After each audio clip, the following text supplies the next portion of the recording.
The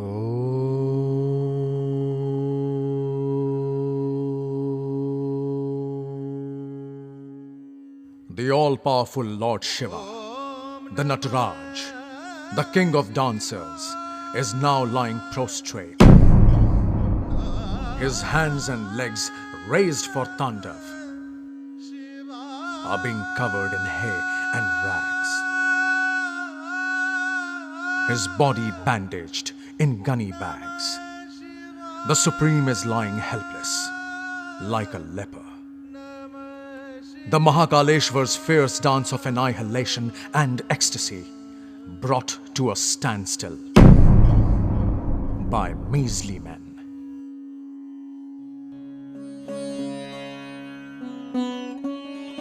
At the age of 17, why did he steal a statue from his father's collection? Worse, when he grew up, he started stealing and hacking statues from temples, even spiriting away those which were still worshipped and smuggling them to foreign lands. Did he not know that his father was a nationalist? At war with himself, he always found a way of keeping peace with his nagging conscience. "Oh, there's plenty here. A few pieces less wouldn't hurt," he said.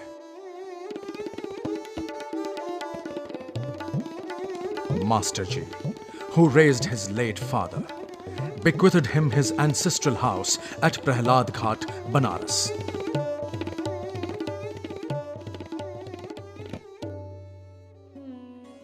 The house is dilapidated, the will said.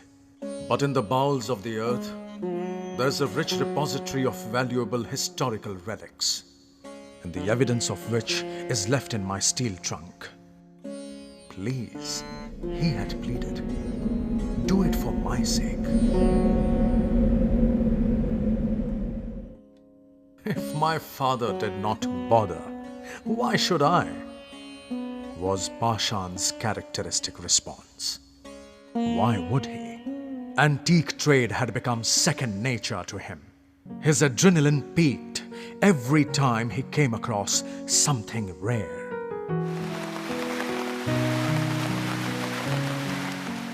One day, Pashan sees a young girl sitting by a pool, pure like the first drop of rain, vivacious like a leaf quivering in breeze, radiating joy and innocence he had never witnessed before.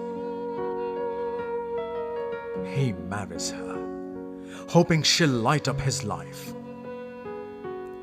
But once she belongs to him, he forgets all about her. Abandoned, uncared for, she wilts. While he goes about his business only to discover that she was losing her exuberance, beginning to resemble goddesses carved in stone, metal.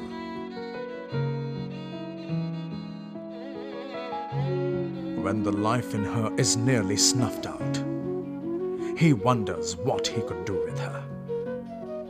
"Move on," he had said. "There's Maithili, there's Rosie."